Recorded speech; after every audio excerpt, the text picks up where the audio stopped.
فرمایا کہ جو شخص استغفار کو اپنے اوپر لازم کر لیتا ہے اللہ تعالیٰ اس کے لیے ہر تنگی سے نکلنے کا راستہ بنا دیتا ہے، ہر غم سے نجات دیتا ہے، اور اسے ایسی جگہ سے رزق عطا کرتا ہے جہاں سے اسے گمان بھی نہیں ہوتا۔ قرآن کریم کی سورہ آل عمران کی آیت مبارک میں اللہ اپنے خاص بندوں کا ذکر کرتے ہوئے ارشاد فرماتا ہے کہ جب ان سے کوئی گناہ ہو جاتا ہے یا وہ اپنے اوپر ظلم کر بیٹھتے ہیں تو وہ فوراً اللہ کو یاد کرتے ہیں اور اپنے گناہوں کی معافی مانگتے ہیں، اور وہ جانتے ہیں کہ اللہ کے سوا کون ہے جو گناہ معاف کر سکتا ہے، اور وہ لوگ جان بوجھ کر اپنے گناہوں پر اصرار نہیں کرتے۔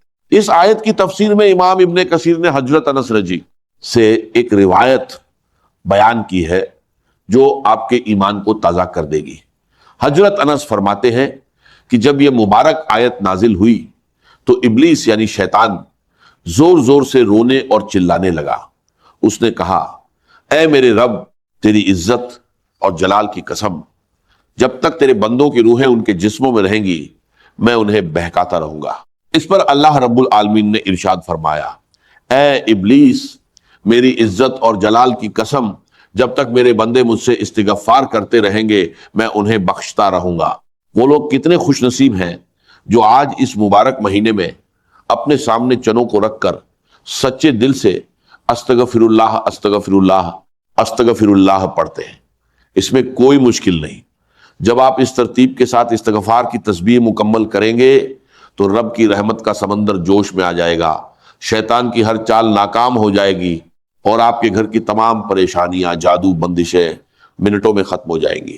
اب اس استغفار کے بعد چنوں پر دوسری کون سی تسبیح پڑھنی ہے، اور انڈے کو دائیں ہاتھ میں پکڑ کر کون سا اسم اعظم پڑھنا ہے جو آپ کی ہر رکاوٹ کو مٹا دے؟ آئیے اب اگلے حصے میں اس پوری ترتیب کو سمجھتے ہیں۔ اب اس سے پہلے کہ میں آپ کو اس صدقے اور وظیفے کی آخری اور مکمل ترتیب بتاؤں، ایک بے حد اہم بات غور سے سن لیجئے۔ اکثر لوگ سمجھتے ہیں کہ صرف چنے باہر پھینک دینے سے بلائیں ٹل جاتی ہیں، لیکن ہمارے بزرگوں نے صدقے کے ساتھ ایک اور راج بھی بتایا ہے، اور وہ ہے ایک کچا انڈا، ایک صاف ستھرا کچا انڈا جو جب آپ کالے چنوں کے ساتھ شامل کرتے ہیں تو یہ آپ کے جسم، گھر اور کاروبار کی ہر بری تاثیر، جادو، ٹونا، حسد اور نظر عیبد کو اپنے اندر جذب کرنے کی طاقت رکھتا ہے۔ شاید آپ کو حیرت ہو، لیکن یہی وہ آزمودہ روحانی ترکیب ہے جو صدیوں سے چلی آ رہی ہے۔ آپ کو زیادہ انڈے نہیں لینے، صرف ایک انڈا کافی ہے۔ اگر مسئلہ بڑا ہو تو 3 انڈے بھی لے سکتے ہیں۔ اب آپ نے کرنا یہ ہے کہ اس انڈے کو اپنے سامنے رکھے یا ہاتھ میں پکڑے اور اس پہ پڑھائی کرے۔ ایک طرف کالے چنے ہو، دوسری طرف انڈا، اور آپ کا پورا دھیان صرف اپنی سب سے بڑی پریشانی پر ہونا چاہیے۔ اگر کاروبار رکا ہوا ہے، دکان نہیں چل رہی، رشتہ بار بار ٹوٹ جاتا ہے، یا کوئی بیماری ٹھیک نہیں ہو رہی، تو ان چیزوں کو سامنے رکھ کر پورے یقین کے ساتھ رب کی طرف متوجہ ہوں۔ ایک بزرگ حضرت عون بن عبداللہ، جن کی عادت تھی کہ ہر مشکل میں کثرت سے صدقہ کرتے، ایک بار انہیں 20 شونیہ درہم ملے تو انہوں نے ترنت صدقہ کر دیے۔ لوگوں نے کہا یہ اپنے بیٹے کے لیے رکھ لیتے، تو انہوں نے فرمایا میں نے اپنے بیٹے کی قسمت کو رب کے پاس محفوظ کر دیا ہے۔ تاریخ گواہ ہے کہ ان کا بیٹا بے حد خوشحال ہوا۔ یہی صدقے اور یقین کی طاقت ہے۔ جب آپ چنے اور انڈا سامنے رکھیں تو دل میں بالکل شک نہ رکھیں اور پوری نیت و یقین کے ساتھ عمل کریں۔ کالے چنوں پر اپنے گناہوں کا تصور رکھتے ہوئے استغفار پڑھیں۔ یہ آپ کی سچی توبہ کا ثبوت بنتا ہے اور نحوست کو دور کرتا ہے۔ قرآن اور حدیث میں استغفار کی بڑی فضیلت آئی ہے۔ اس سے رزق، برکت اور سکون ملتا ہے۔ آپ نے 100 مرتبہ استغفر اللہ پڑھ کر چنوں پر دم کرنا ہے اور انڈے پر اللہ الصمد پڑھنا ہے۔ پھر چنوں کو 7 مرتبہ اپنے اوپر سے وار کر پرندوں کو ڈال دیں۔ اس سے رکاوٹیں دور ہو کر حالات بہتر ہونے لگ ہے۔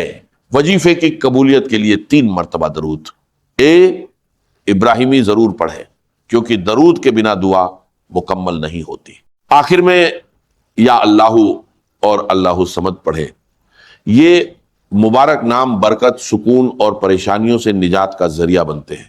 جو لوگ اس عمل کو یقین کے ساتھ کرتے ہیں ان کی زندگی میں آسانی، رزق اور خوشحالی آتی ہے۔ اس نے ان کلمات کے ساتھ دعا مانگتے سنا۔ اس نے اللہ کے اس اسم اعظم کے ذریعے دعا کی، اور جب اس کے ذریعے کوئی چیز مانگی جائے تو رب ضرور عطا فرماتا ہے۔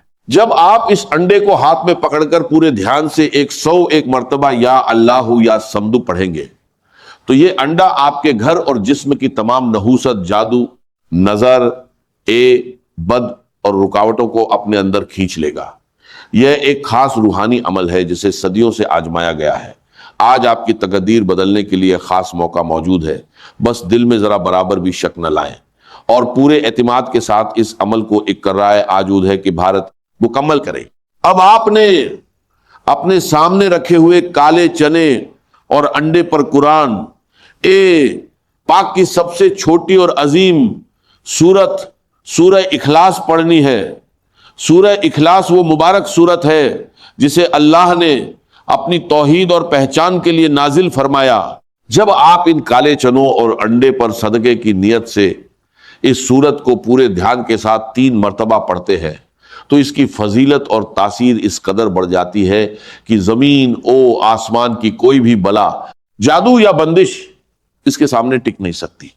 یہ سورت آپ کے اس پورے عمل کو ایک مضبوط حصار بنا دیتی ہے جسے شیطان یا حسد کرنے والوں کی بری نظر کبھی توڑ نہیں سکتی۔ سورہ اخلاص کی فضیلت بہت بلند ہے۔ حدیث میں آتا ہے کہ یہ 1/3 قرآن کے برابر ہے۔ جب آپ اسے یقین کے ساتھ پڑھتے ہیں تو آپ کو بڑا ثواب ملتا ہے اور اللہ آپ کے لیے آسانی اور برکت کے راستے کھول دیتا ہے۔ روایت میں ہے کہ ایک شخص نے تنگ دستی کی شکایت کی تو اسے گھر میں داخل ہوتے وقت سلام، درود اور سورہ اخلاص پڑھنے کی تاکید کی گئی۔ اس نے ایسا کیا تو اللہ نے اس کے رزق میں خوب اضافہ فرمایا۔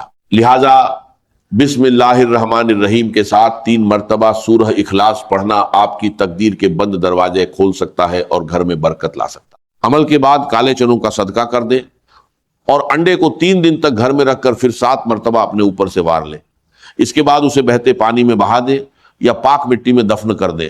اللہ تعالیٰ آپ کی مشکلات آسان فرمائے اور رزق میں برکت عطا کرے۔ مجھے اپنی دعاؤں میں یاد رکھیے گا۔